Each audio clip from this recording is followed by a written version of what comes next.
আওয়ামী লীগের top to bottom ওই টোকাই থেকে শেখ হাসিনা পর্যন্ত এদের কখনো কোনো বিএনপির নেতাকর্মী ক্ষমা করতে পারে না। বাংলাদেশের মানুষ আসলে মায়াশীল, মানুষ যত্নশীল, মানুষকে উপকার করতে চায়, এগিয়ে যায়, অতিথিপরায়ণ। এইগুলো কিন্তু ওই হাসান মাহমুদ দুষ্ট লোক তো জানে, এই জন্য চিন্তা করছে যে বিএনপির এটা কথাটা বললে বিএনপি কিছু নেতাকর্মী সমর্থকরা খুশি হবে যে দেখছো আমাদেরকে এরকম ভালো ভালো কথা বলছে। আমি আপনাদের কাছে স্পষ্টভাবে জানিয়ে দিই, হাসান মাহমুদ না, আওয়ামী লীগের টপ টু বটম ওই টোকাই থেকে শেখ হাসিনা পর্যন্ত এদের কখনো কোনো বিএনপির নেতাকর্মী ক্ষমা করতে পারে না। 65 লক্ষ লোকের নামে মামলা, গুম হয়েছে, আমিও গুম হয়েছি, আপনার ক্রস ফায়ার দিয়েছে এবং কত বাড়ি ছাড়া ছিল, সম্পদ ছাড়া, ব্যবসা ছাড়া, তাই কোনো রকম ছাড় নাই। এটা শুধুমাত্র আলোচনায় থাকার জন্য এই হাসান মাহমুদ এই সমস্ত বলে যে বিএনপিকে গণতন্ত্র তাদের দ্বারা উদ্ধার সম্ভব। আপনারা জানেন, এইটা আবার ওরা বলা দরকার। আপনাকে একটা কথা বলি, একটা মেয়েকে আপনি বিয়ে করবেন, একটা ছেলে, এটাই স্বাভাবিক। এখন যদি কেউ বলে যে আমি একটা মেয়ে বিয়ে করব, মেয়েই তো বিয়ে করবে, তাই না?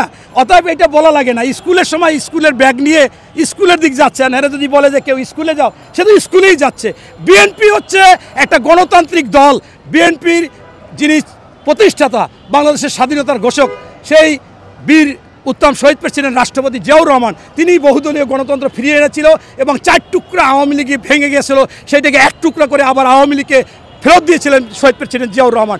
এরপর দেখেছেন 9 বছর আন্দোলন করেছে, আপসহীন নেত্রী হিসেবে ভূষিত হয়েছে বেগম খালেদা জিয়া, এবং তিনি আন্তর্জাতিকভাবে এই স্বৈরাচার ফ্যাসিস্ট আওয়ামী লীগের সময় আন্দোলন করার কারণে মাদার অফ ডেমোক্রেসি, গণতন্ত্রের মা উপাধি পেয়েছে। তাই বিএনপি সবসময় গণতান্ত্রিক দল এবং গণতন্ত্রে বিশ্বাসী, বহুদলে গণতন্ত্রে বিশ্বাসী।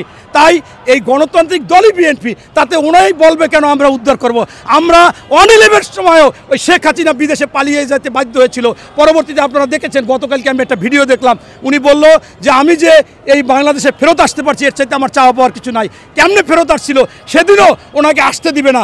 ওনাকে যখন এই 111 সরকার বিদেশে যাইতে বলেছিল, তখন বেগম খালেদা জিয়াকে বলেছিল আপনারও যেতে হবে। বেগম খালেদা জিয়া বলছে বাংলাদেশ ছাড়া আমার কোথাও ঠিকানা নাই, আমি যেতে পারবো না, যাব না।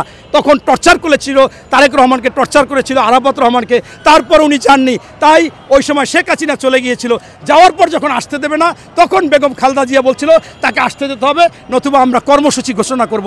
তারপর আসতে পেরেছিল। তাই আমি বলতে চাচ্ছি এটাই, যে বিএনপি গণতান্ত্রিক দল এবং বিএনপি গণতন্ত্রের জন্য সবসময় আন্দোলন করবে। ওই হাসান মাহমুদ, ওই বেয়াদব মাহমুদ, বেসামাল মাহমুদ, এর কথায় পুনরুদ্ধার করা লাগবে।